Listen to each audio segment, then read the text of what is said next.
Hello everyone, this is Sean from Mahalo Video Games with another gore-tastic, zombie-rific, bloody-licious review for the PlayStation Network's exclusive title, Dead Nation. As the name implies, the player will be put into a post-apocalyptic world overrun by none other than the hungry dead. Dead Nation's got a little spin on the idea, as the main character happens to be immune to the infection, inevitably forcing him to look for a cure to save the world, of course. The game packs a punch with over 10 levels of blood, guns, and explosions. And while that may not seem like a lot, you'll be surprised for each level's length, including various difficulty levels, and also cooperative play off and online. Gamers may rejoice! You know, that's kinda strange. The game kinda looks like Smash TV with zombies. That's exactly what it is! Bingo!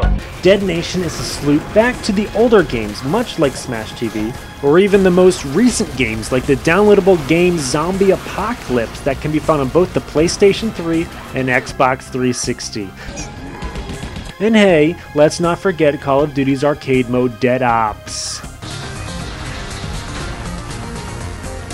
Dead Nation doesn't just carry a bunch of levels without a cohesive plot, it in fact does have something to watch between each level.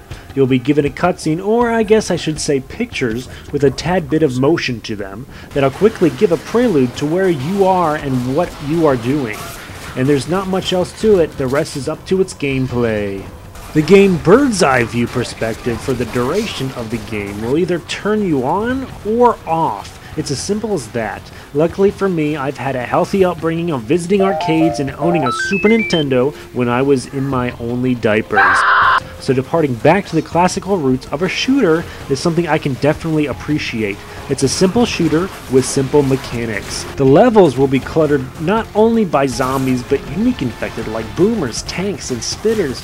Oh, wait, wrong game. Let me rephrase. Unique infected like exploders, Hulk smashers, worm oozers. Okay, yeah, that sounds more original. Yes, Dead Nation carries a few extra baddies that'll have to be dealt with more ammo in order to kill them, but that's very well expected.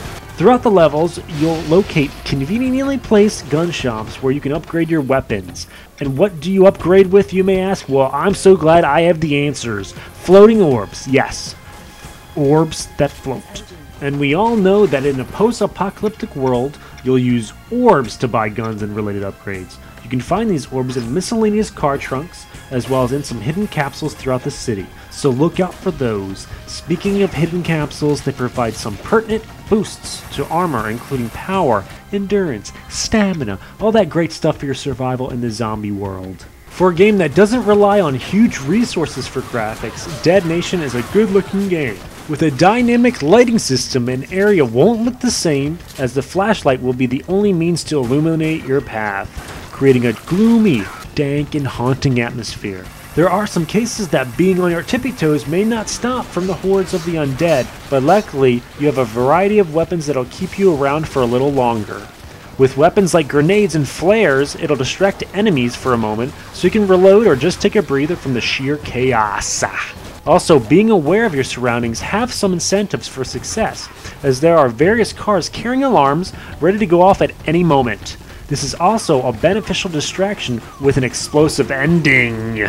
You must still look for health packs, as enemies can rarely drop them, along with ammo, but for the most part you must scramble to the nearest gun shop in order to buy more ammunition. There are honestly very few issues with Dead Nation, but if I had to pick out a few negative things, moments can arise where an ocean of zombies can pop out of nowhere, and you aren't given any indication until it's too late. While the sound is actually great and elaborates on the surreal experience of terror, perhaps, just perhaps, it would be best to hear that swarm undead. Of course, I didn't have too many of those instances, but the times that did occur seriously hurt my health.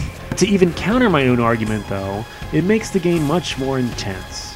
Oh my god, don't get me started on those harder levels. Holy shit, I can't f***ing believe how f***ing hard, stupid Fern and Doc. Cooperative play is great with the extra help, and there is an additional touch to the drawing cinematics between the levels, including a female character, along with voice acting.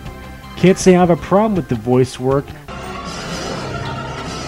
Oh my god! But hey, it's better than reading just text, right? Don't have a friend playing with you locally? Just hop onto the PlayStation Network and tag team those zombies back to hell whence they came.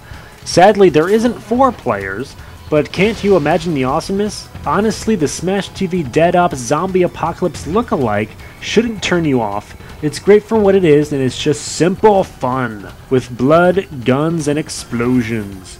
I, Sean the Sleeves, give Dead Nation a 4 out of 5. This is Sean from Mahalo Video Games, and we'll see you next time, zombie lovers.